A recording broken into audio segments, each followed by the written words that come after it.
राधे राधे। प्रणाम सभी को। नारायण नारायण। वसुदेव सुतं देवं कंसचाणूरमर्दनं देवकी परमानंदं कृष्णं वंदे जगद्गुरुम्। श्लोक संख्या 10 तक की चर्चा हो गई थी। अब 11वां श्लोक। शोकाविष्ट अर्जुन को शोक निवृत्ति का उपदेश देने के लिए भगवान आगे का प्रकरण कहते हैं। श्री भगवान उवाच अशोचानन्वशोचस्त्वं प्रज्ञावादंश भाषसे गतासु न गताशुंश्च नानुशोचन्ति पंडिताः। श्री भगवान बोले,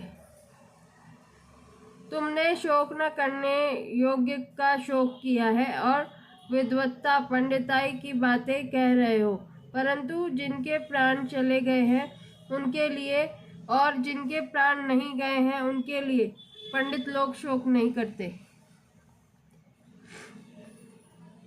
व्याख्या। मनुष्य को शोक तब होता है जब वह संसार के प्राणी पदार्थों में दो विभाग कर लेता है कि ये मेरे हैं और ये मेरे नहीं हैं, ये मेरे निजी कुटुंबी हैं और ये मेरे निजी कुटुंबी नहीं हैं, ये हमारे वर्ण के हैं और ये हमारे वर्ण के नहीं हैं, ये हमारे आश्रम के हैं और ये हमारे आश्रम के नहीं हैं, ये हमारे पक्ष के हैं और ये हमारे पक्ष के नहीं हैं। जो हमारे होते हैं उनमें ममता, कामना, प्रियता, आसक्ति हो जाती है। इन ममता, कामना आदि से ही शोक, चिंता, भव, भय, उद्वेग, हलचल, संताप आदि दोष पैदा होते हैं। ऐसा कोई भी दोष अनर्थ नहीं है जो ममता, कामना आदि से पैदा न होता हो। यह सिद्धांत है। गीता में सबसे पहले धृतराष्ट्र ने कहा है कि मेरे और पांडु के पुत्रों ने युद्ध भूमि में क्या किया। यद्यपि पांडव धृतराष्ट्र को अपने पिता से भी अधिक आदर दृष्टि से देखते थे, तथापि धृतराष्ट्र के मन में अपने पुत्रों के प्रति ममता थी। अतः उनका अपने पुत्रों में और पांडवों में भेदभाव पूर्वक पक्षपात था कि वे मेरे हैं और वे मेरे नहीं हैं। जो ममता धृतराष्ट्र में थी वही ममता अर्जुन में भी पैदा हुई, परंतु अर्जुन की वह ममता धृतराष्ट्र की ममता के समान नहीं थी। अर्जुन में धृतराष्ट्र की तरह पक्षपात नहीं था, अतः वे सभी को स्वजन कहते हैं। दस्वेवम स्वजनम, और दुर्योधन आदि को भी स्वजन कहते हैं। स्वजनम ही कथम हत्वा सुखिना श्याम माधव। तात्पर्य है कि अर्जुन को संपूर्ण कुरुवंशियों में ममता थी और उस ममता के कारण ही उनके मरने की आशंका से अर्जुन को शोक हो रहा था। इस शोक को मिटाने के लिए भगवान ने अर्जुन को गीता का उपदेश दिया, जो इस 11वें श्लोक से आरंभ होता है। ध्यान से नोट कर लीजिए अपनी कॉपी में सब। दूसरे अध्याय के 11वें श्लोक से गीता जी का उपदेश आरंभ होता है, मतलब गीता जी प्रकट होती है यहाँ पे। इसके अंत में भगवान इसी शोक को अनुचित बताते हुए कहेंगे कि तू केवल मेरा ही आश्रय ले और शोक मत कर, माँ शुचः। कारण कि संसार का आश्रय लेने से ही शोक होता है और अनन्य भाव से मेरा आश्रय लेने से तेरे शोक, चिंता आदि सब मिट जाएंगे। अशोचानन्वशोचस्त्वम्। संसार मात्र में दो चीजें हैं, सत और असत, शरीरी और शरीर। इन दोनों में शरीरी तो अविनाशी है और शरीर विनाशी है। ये दोनों ही अशोच्य है। अविनाशी का कभी विनाश नहीं होता, इसलिए उसके लिए शोक करना बनता ही नहीं, और विनाशी का विनाश होता ही है। वह एक क्षण भी स्थायी रूप से नहीं रहता, इसलिए उसके लिए भी शोक करना नहीं बनता। तात्पर्य हुआ कि शोक करना न तो शरीर को लेकर बन सकता है और न शरीरों को लेकर ही बन सकता है। शोक के होने में तो केवल अविवेक, मूर्खता ही कारण है। मनुष्य के सामने जन्मना, मरना, लाभ, हानि आदि के रूप में जो कुछ परिस्थिति आती है वह प्रारब्ध का अर्थात अपने किए हुए कर्मों का ही फल है। उस अनुकूल प्रतिकूल परिस्थिति को लेकर शोक करना, सुखी दुखी होना केवल मूर्खता ही है। कारण कि परिस्थिति चाहे अनुकूल आवे चाहे प्रतिकूल आवे, उसका आरंभ और अंत होता है, अर्थात वह परिस्थिति पहले भी नहीं थी और अंत में भी नहीं रहेगी। जो परिस्थिति आदि में और अंत में नहीं होती वह बीच में एक क्षण भी स्थायी नहीं होती। अगर स्थायी होती तो मिटती कैसे, और मिटती है तो स्थायी कैसे। ऐसी प्रतिक्षण मिटने वाली अनुकूल प्रतिकूल परिस्थिति को लेकर हर्ष शोक करना, सुखी दुखी होना केवल मूर्खता है। प्रज्ञावादांश भाष्य से एक तरफ तो तू पंडिताई की बातें बघार रहा है और दूसरी तरफ शोक भी कर रहा है, अतः तू केवल बातें ही बनाता है। वास्तव में तू पंडित नहीं है, क्योंकि जो पंडित होते हैं वे किसी के लिए भी कभी शोक नहीं करते। कुल का नाश होने से कुल धर्म नष्ट हो जाएगा, धर्म के नष्ट होने से स्त्रियां दूषित हो जाएगी, जिससे वर्ण शंकर पैदा होगा। वह वर्ण शंकर कुलघातियों को और उनके कुल को नरकों में ले जाने वाला है। पिंड और पानी न मिलने से उनके पितरों का भी पतन हो जाएगा। ऐसी तेरी पंडिताई बातों से भी यही सिद्ध होता है कि शरीर नाशवान है और शरीर अविनाशी है। अगर शरीर ही स्वयं अविनाशी न होता तो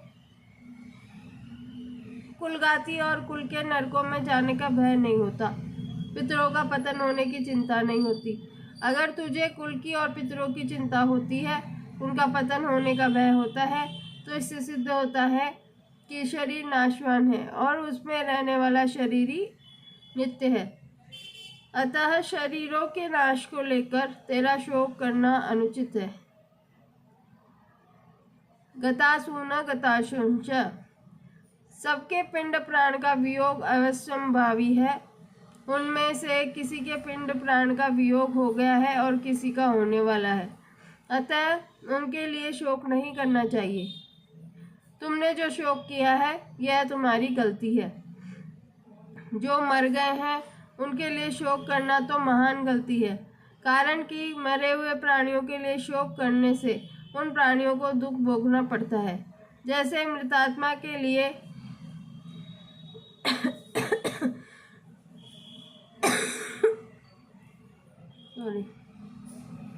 जैसे मृतात्मा के लिए जो पिंड और जल दिया जाता है वह उसको परलोक में मिल जाता है, ऐसे ही मृतात्मा के लिए जो कफ और आंसू बहाते हैं वे मृतात्मा को परवश होकर खाने पीने पड़ते हैं।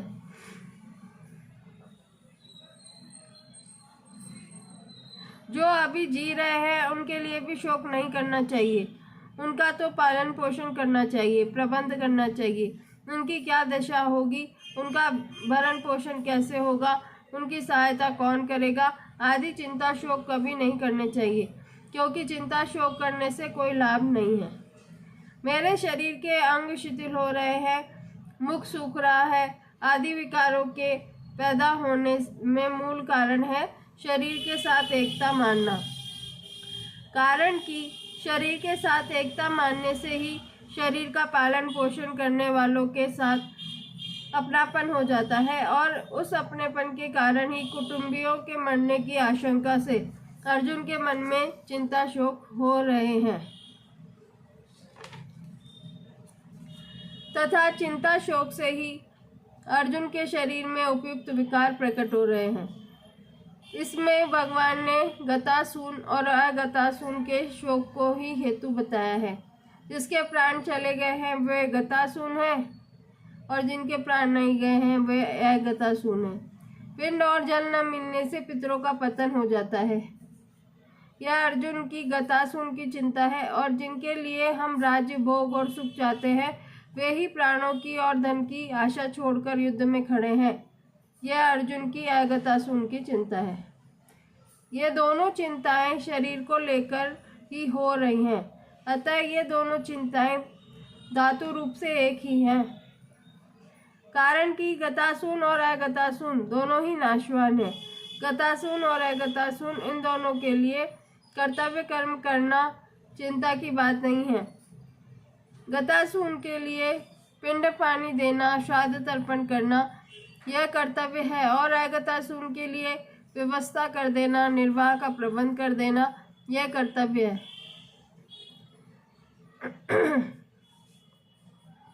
कर्तव्य चिंता का विषय नहीं होता, प्रत्युत विचार का विषय होता है। विचार से कर्तव्य का बोध होता है और चिंता से विचार नष्ट होता है। नानुशोचन्ति पंडिताः। सत असत विवेक वाली बुद्धि का नाम पंडा है। वह पंडा जिनकी विकसित हो गई है, अर्थात जिनको सत असत का स्पष्टतया विवेक हो गया है, वे पंडित हैं।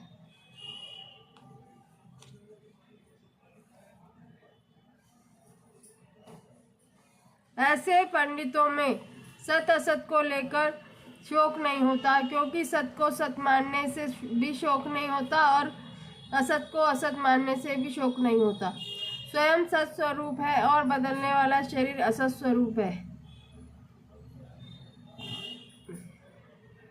असत को सत मान लेने से ही शोक होता है, अर्थात ये शरीर आदि ऐसे ही बने रहे, मरे नहीं, इस बात को लेकर ही शोक होता है।